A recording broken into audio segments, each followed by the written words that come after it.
Good evening, everyone. I welcome each one of you to our Advocate on Record Aspirants Academy. We take questions from the previously asked questions and we try to give answers.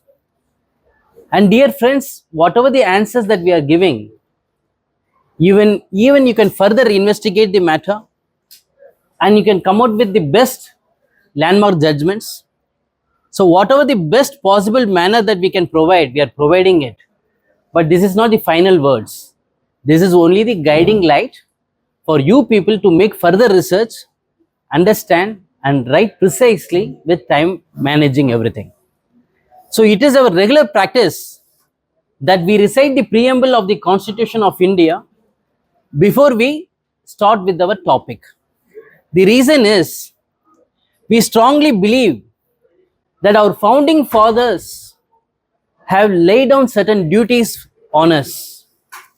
As a citizen, we have onerous duty to make the India a wealthy nation, a prosperous nation.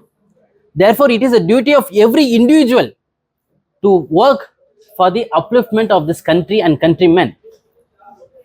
So, we always say that preamble our goal and preamble our soul. Therefore, I request each one of you to recite preamble along with me.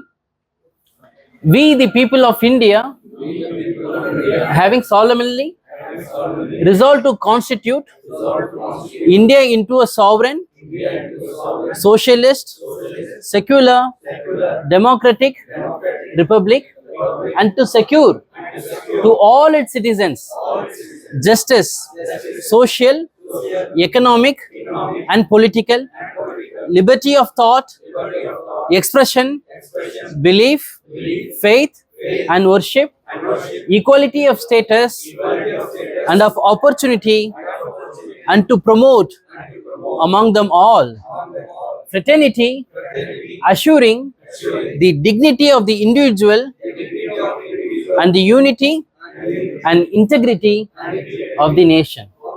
In our Constituent Assembly, this 26th day of November 1949, do hereby adopt, enact, and give to ourselves this Constitution.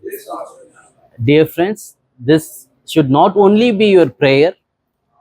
Whenever we draft any petitions, whenever we make any arguments before the court of law, even be it trial court, be it high court, or even before the highest court, that is the Supreme Court, we can always relate our topic, relate our cases with the preamble. Lecture number 47, dear friends. This is not only for AOR examination purpose. This is for our practice also. The topic is, what are the special duties owed by an advocate on record of the Supreme Court of India? So, what are the special duties vested with the advocate on record? So, this is the topic. Where it has come from, dear friends, why this is a repeated question. Repeated question in the AOR examination is because you want to be an advocate on record. How can you be an advocate on record without knowing your duties, without knowing your eligibility, without knowing your qualification, without knowing of the consequences of your misconduct? So therefore, it is repeatedly asked questions from the professional ethics subject.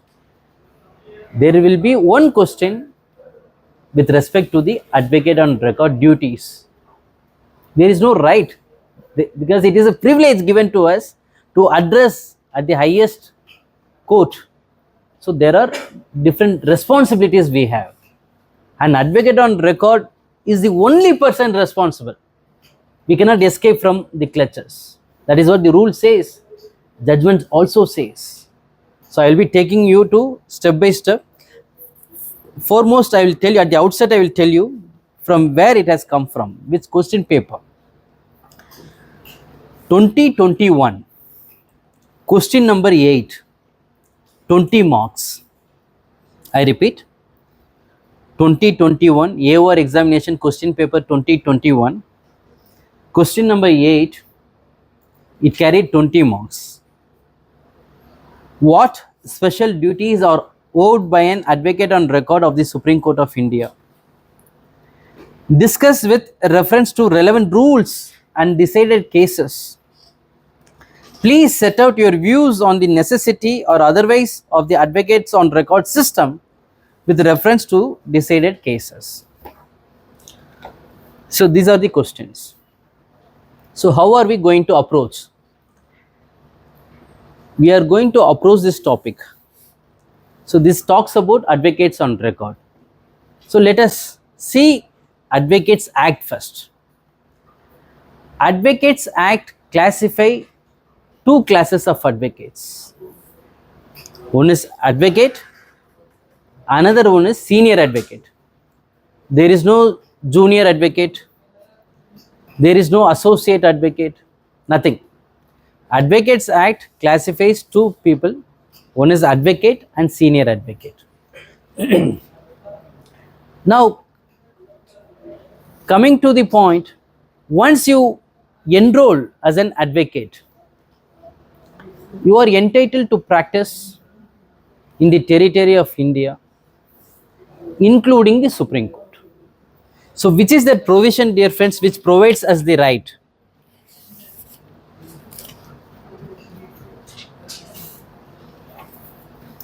Please take down.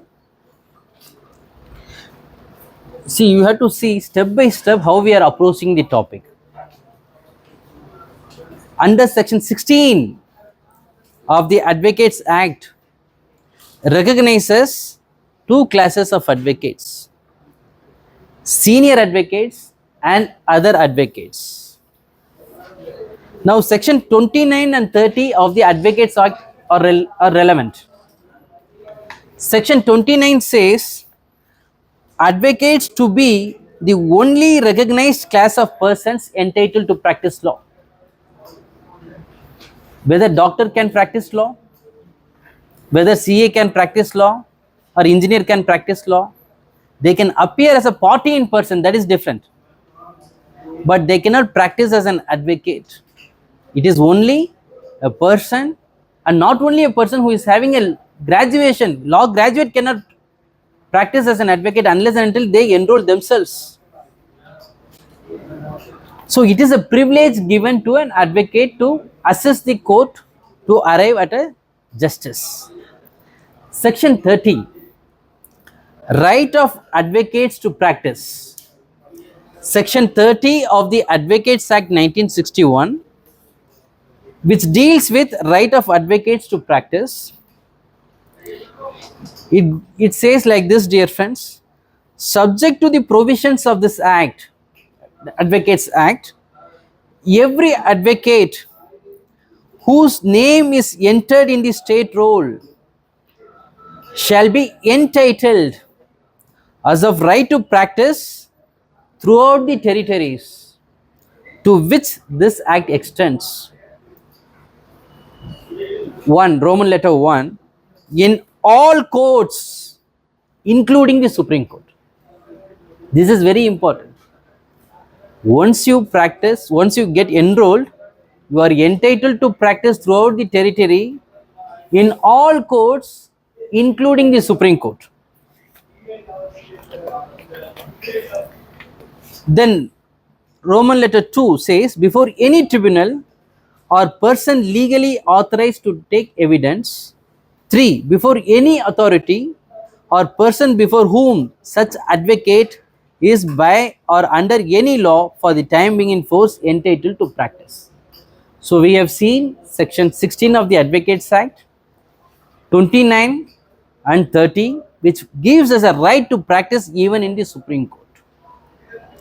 Now thus every advocate within the meaning of 1961 Act is entitled to practice in all courts throughout the territories to which Advocates Act 1961 extends, including the Supreme Court. Now the most important aspect is then where is the AOR coming into the picture? An exception, this is very important here. This is where the concept of AOR originates. An exception has been carved out to section 30 of the Advocates Act under the Supreme Court rules.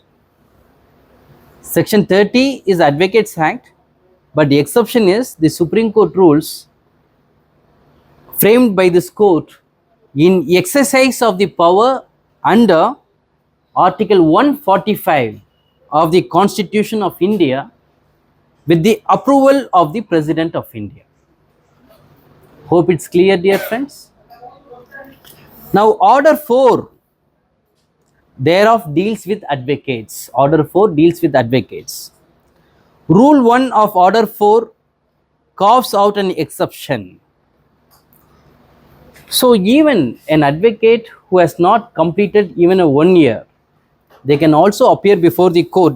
That is what the says. Order 4, Rule 1 carves out an exception. Rule 1 reads thus: subject to the provisions of these rules, an advocate whose name is entered on the roll of any state bar council maintained under the Advocates Act 1961 as amended shall be entitled to appear before the court, provided that an advocate whose name is entered on the roll of any state bar council maintained under the Advocates Act 1961 for less than 1 year, that means a fresher, shall be entitled to mention matters in court for the limited purpose. What are those limited purpose?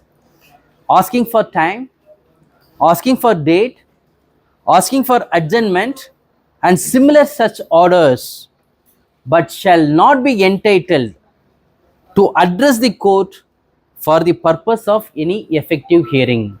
So, a fresher who has not completed the 1 year of practice cannot argue the case effectively, provided there is an exception again, provided further that the Supreme Court may, if it thinks desirable to do so for any reason, permit any person to appear and address the court in a particular case. B. No advocate other than advocate on record for a party shall appear, plead and address the court in a matter unless he is instructed by the advocate on record or permitted by the court. So, the Honorable Supreme Court recognizes that advocate on record alone has to file the Wakalatnama, act, appear on behalf of the parties. See, if you look at Order 1, Rule 2B of Supreme Court rules, which has defined who is an advocate on record. Order 1, Rule 2B of Supreme Court rules. Don't forget this, dear friends, because advocate on record originates examination. So, you can write this in any common questions. Order 1, Rule 2, 1B. Advocate on record means an advocate who is entitled under these rules to act as well as to plead for a party in the court, who has power to act as well as to plead for a party in the court. And in addition to this, Honorable Justice, my Lord Suryakantji, his Lordship has said that advocate on record in the Supreme Court is a lifeline for justice delivery system. Lifeline means what? He is a very vital, he plays a vital role. Without an advocate on record, without his assistance, it becomes difficult. So, in a justice delivery system, an advocate on record is a lifeline. These are the wordings of Honorable Justice Suryakantji. So, when you say you have a privilege to address before the Supreme Court, it comes with responsibility. You all know what are the qualifications to become an advocate on record. 4 years compulsory continuous practice, therefore you produce continuity certificate, that is the qualification. 1 year compulsory mandatory training under an AOR, who has a standing of 10 years as an AOR. During the training, it is not a empty formality, dear friends. I respectfully record this here. It is not a empty formality. Reason is, you may clear the AOR examination, but you may not know the procedure. So 1 year compulsory training is required. So I request each one of you to undergo a rigorous training, that you need to participate how an advocate on record deals with the client. After dealing with the client, how the documents are collected and how the material documents are filed. All the documents are not filed. Only the material documents are filed in support of the grounds, in support of the prayer. You can ask yourself whether this document is going to support your grounds which you have urged in the SLP, or this document is going to support your prayer. If the answer is no, don't file it. If the answer is yes, file it. So how is going to draft the petition, be it SLP civil or criminal or writ petition, and how it is being filed through online e-filing, and how the defects are being pointed out by the registry and how it is cured. What is the court fees for filing SLP civil? Then once you have cleared the defects, listing branch, and it comes up before the court, if there is an urgency matter, you cannot wait. If exam is tomorrow or day after tomorrow or next week, you cannot wait in a routine. You have to take out that special darshan. You have to say that there is an urgency, there is a demolition case, death sentence case, bail matter, anticipatory matter, cannot wait in a queue. Therefore, you mention it before the urgency section opposite to UCO Bank. There is a counter. Before 10:30, if you file the mentioning memo with the urgency letter, once you satisfy them, then it will automatically, the file will move on. It will fasten the process. The matter gets listed. So you should know everything only when you undergo a training, dear friends. We all know that when we are generally practicing one court, that is Supreme Court, we come regularly, library number 1, library number 2, but every day is a new day. Though the place is same, but the experience of an advocate is different. Every day is a unique day. Every day is a learning day. And every day we can celebrate as our birthday. That is how we have to motivate ourselves. So, see, client is paying us for enhancing our own knowledge. Nowhere it happens. When you want to enhance your knowledge, you need to pay. Here somebody is paying you. By receiving the payment, you get the Bare Act, you get the commentaries, you get the judgments, and then you bring justice to that person and you have improved your knowledge. So, though he may be a paying master, but we are providing justice. So, therefore, understanding this qualification for becoming an AOR, why there is 5 years, dear friends? Because there is a vast difference between what we read in law college and how do we apply it in practice. So therefore, in practice, you should be with the practicing advocate on record.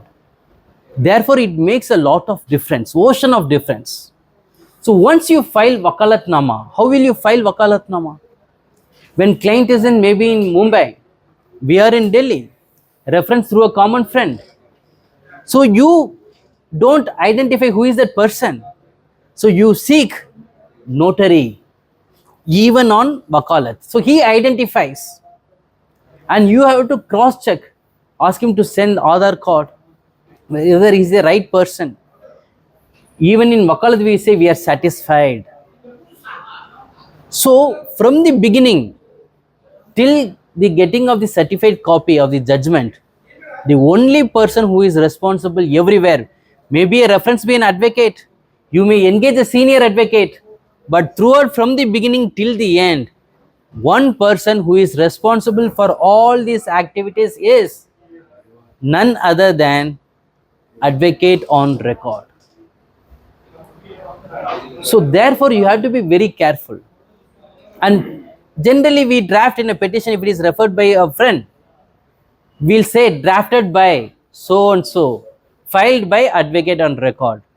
If there is a mistake, then the honorable court, if they put a question to us, we cannot say it is drafted by so and so, I have only filed it. No. Once you put our signature, we are solely responsible. So if these rules are not followed, what is the consequence? We may be removed from the register, from the Supreme Court registry, that our privilege can be taken away as an advocate on record. Now the question is, the Honorable Supreme Court may punish us for contempt, but how can they suspend our practice as an advocate on record? Because they don't have power. As far as Supreme Court Bar Association case is concerned, where they have overruled V.C. Misra case, saying that a Supreme Court or the High Court can punish for contempt of court, but they can even recommend for initiation of disciplinary proceedings against such advocate, but suspension, reprimand or dismissal from the role can be done only by the disciplinary committee of the concerned state bar council. So now the question arises whether the Honorable Supreme Court can suspend or remove from an advocate on record. The answer is yes. They can remove it. Why? The reason is, it is an advocate on record privilege given by a Supreme Court of India. So once the privilege is given, it is implicit that privilege can be taken away also. So therefore, that principle will not be applied here. So we can be removed. Specifically rule says, Order 4, Rule 10 says, let me read for you, dear friends.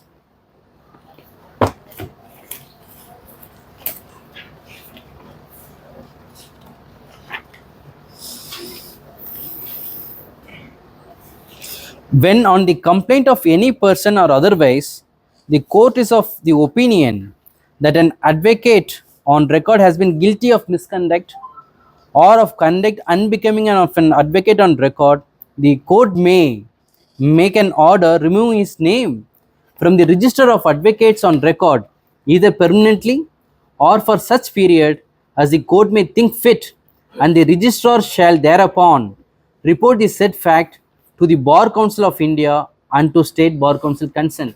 Not only removing him from the role as an AOR, but also the Supreme Court may intimate the concerned Bar Council to initiate action against such an AOR. And for what purposes? They have given the purposes: mere name lending by an advocate on record without any further participation in the proceedings of the case. The advocate on record merely puts his signature and he doesn't come to the court. So he is just name lending. Mere name lending by an advocate on record without any further participation in the proceedings of the case, he can be removed.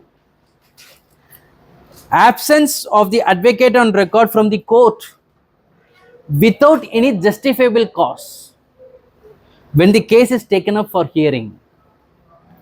Failure to submit appearance slip duly signed by the advocate on record of actual appearance in the court. So therefore, dear friends, it is pointed out by virtue of Order 4. Please, I request everyone to go through Order 4 of the Supreme Court rules. It explains in detail what are the special duties vested with the AOR towards in discharge of his duties.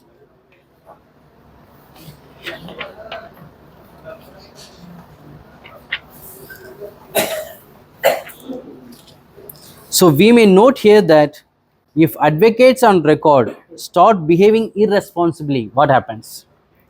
And start merely lending their names while filing petitions, appeals, counter affidavits, it may have direct impact where? On the quality of justice. This is what the consequence of the misconduct rendered by this court. Therefore, in case any advocate on record commits misconduct or is guilty of conduct unbecoming of an advocate on record, strict action is contemplated against him as per Rule 10 of Order 4. Please remember Rule 10, Order 4 of Supreme Court rules. In the present case, dear friends, regarding this purpose is concerned, please note down this judgment, very, very important judgment, and you can expect question from this judgment. Jitender alias Kalla, Kala or Kalla, whatever. Jitender alias Kalla versus State Government of NCT of Delhi. I have not gone into the facts of the case, dear friends. I have restricted myself to the how an advocate on record has to conduct himself. So they have beautifully explained about the conduct of an advocate on record, about the senior advocate, and everything. They have discussed the facts, and the Honorable Supreme Court has laid down certain guidelines. Please go through this judgment, very latest judgment. This was delivered on 20th February 2025. 20th February 2025. Most important question to be focused for this upcoming examination. I will give you two more judgments. You can concentrate on those also. For name lending, advocate on record cannot just name lend. This is 2014. Please note down, because these are all the important judgments with reference to AOR is concerned duties. 2014 Volume 1 Supreme Court cases, page number 572. I repeat, dear friends, 2014 Volume 1 Supreme Court cases, page number 572. What is the name of the case? Rameshwar Prasad Goyal. Rameshwar Prasad Goyal, advocate in reference. So this is about name lending. An advocate on record cannot lend his name. And one more judgment. 2025 SCC online Supreme Court 805. I repeat, 2025 SCC online Supreme Court 805. The name of the case is N. Ishwaranathan. N, full stop, N for Nagpur. Ishwaranathan. ESWARANATHAN. Ishwaranathan versus State. In this case, an advocate on record was found guilty by Honorable Justice Ladyship Bella M. Trivedi, and it was deferred by Honorable Justice Satish Chandra Sharma ji. Now, two judges differed on their viewpoint. So the matter will be placed before the Honorable Justice. Here also they have discussed about how an advocate on record has to conduct himself. So therefore, with respect to the topic is concerned, now I am summing up. So we have seen Advocates Act, say section 16, section 29, section 30 of the Advocates Act. Then we read Order 1, Rule 2(1)(b) deals with advocate on record. Then we went to Order 4. We have seen Order 4 deals with advocates. What is the eligibility criteria? How to become an advocate on record? Mandatory training at the time of filing wakalatnama, petition filing, and then how he has to conduct himself. If he doesn't conduct himself, then what is the consequence? Professional misconduct. And ultimately, who is the sufferer? The quality of justice suffers. Rule of law suffers. Majesty of law suffers. So therefore, see, in individual role, An individual role, if it is played effectively, we get timely justice, we get quality justice. If we don't do our responsible, we don't discharge our responsibility, then the quality suffers, rule of law suffers. In one of the judgments they have said, when advocate on record does not effectively discharge his duty, that means it is a destruction of democracy. Where is the rule of law? Destruction in rule of law. So therefore we are part of the system, we must do it wholeheartedly. I conclude by saying, Honorable Justice Krishna Iyer has said, though there are many rules, many law, but still why there is a misconduct, professional misconduct, offences are taking place, because it is not in our conscience. So it should be, conscience should be there, collective responsibility should be there. That is most important to achieve the quality justice what is provided in the preamble: justice, social justice, economic justice and political justice. Thank you so much, dear friends, for your patience hearing.